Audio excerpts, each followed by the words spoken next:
is Kiki, and today I was planning to finish the story that I started last week about the toxic relationship, but only because of a few reactions I decided to wait a little bit before I come to finish the story, so that the ones that I'm talking about have a little bit more time to digest part one before I hit them with part two. So today, another story that I think is also very important, because it's not that I regret telling my story last week. For me, their reaction was even more confirmation that I think we should continue to talk about these kind of subjects. So today's story is about a young lady. Well, today she's 32. When everything happened to her, she was 8 years old. She grew up with her siblings. She was the youngest of 7.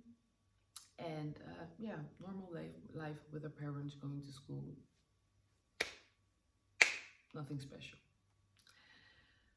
When she was younger, her parents used to invite people a lot. So welcome. They used to welcome people a lot in their home. And maybe for people who have family abroad, you know, when an auntie or uncle comes, even if it's for 3 months, they're always welcome. So that was her case too. One day her cousin came. No one really knew that cousin. It was a child of the sister of the father, but also the father really didn't know the cousin, so it didn't really matter. Family, you're welcome. So the cousin came and everything was normal. Everything continued normal. People would go to work, would go to school. The cousin would just stay at home. Because the young lady is the youngest of our siblings, she has older sisters and brothers who are already married, who already had children. Now she had one sister who had a son that was going to the same school as she was. Their school was 2 minutes from her home.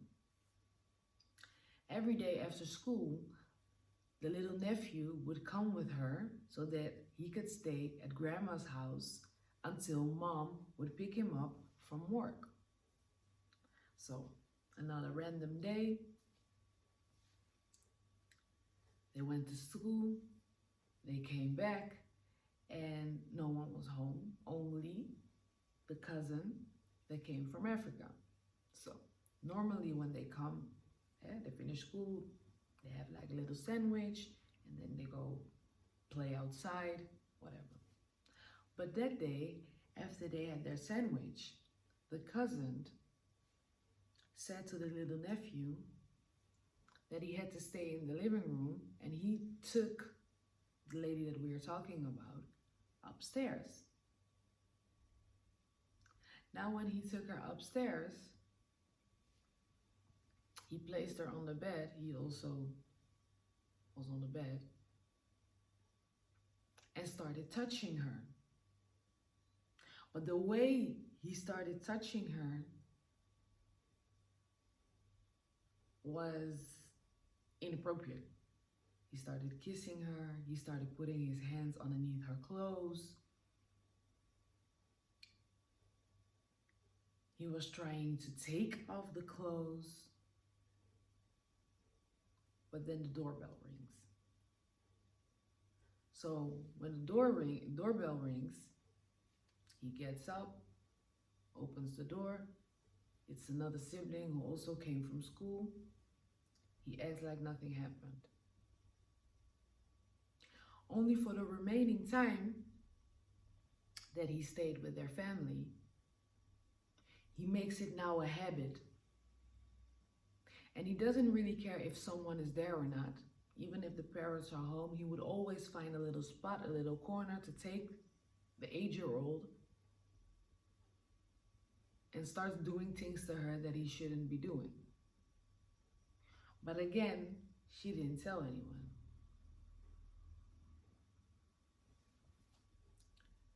After 3 months, the cousin left. Nobody saw him anymore. Nobody spoke to him anymore. Life continued. Now she became a young lady, going to university, started dating. But every time her relationship started to get serious, she would break up with him.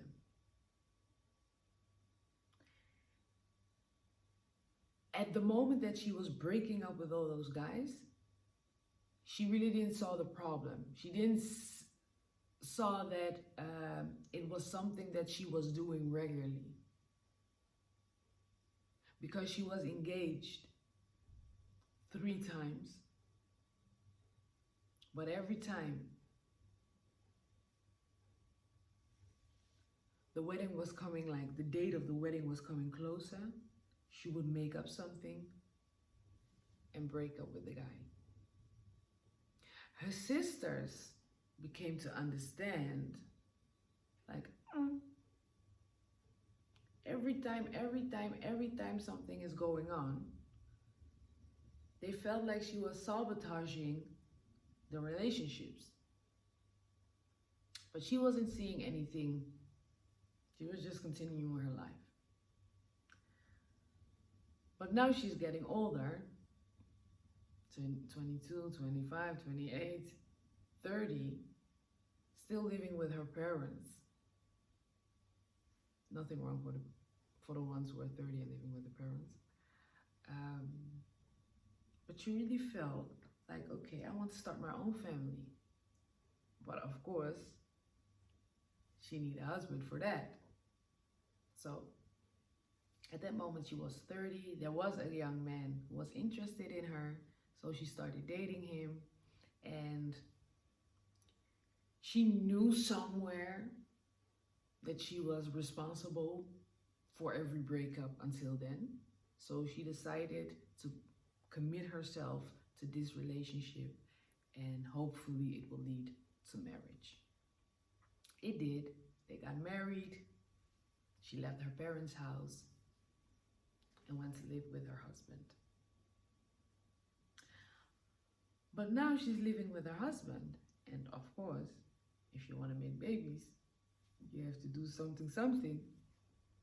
But she was not really having that. Even if he was trying to kiss her, she was not feeling it.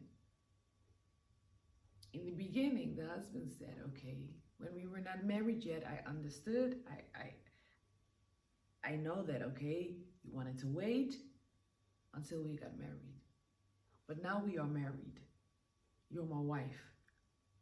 We live in the same house. We sleep in the same bed. Why don't you want me to touch you? She would never answer him. If she would answer him, she would make up excuses.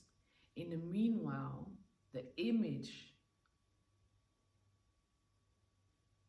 that she had hidden from herself, what happened to her when she was 8 years old, became to come back. And now when it was coming back, she also began to understand her behavior, not only with her husband at that moment, but overall, all her relationship that she has been sabotaging, breaking up with, without any legit reason. Her husband gets to the point that he doesn't want to be in the marriage anymore. So he tells to his wife that he has made an appointment with her parents so that he can go and talk to them, because he doesn't understand what her problem is, but he didn't sign up for this.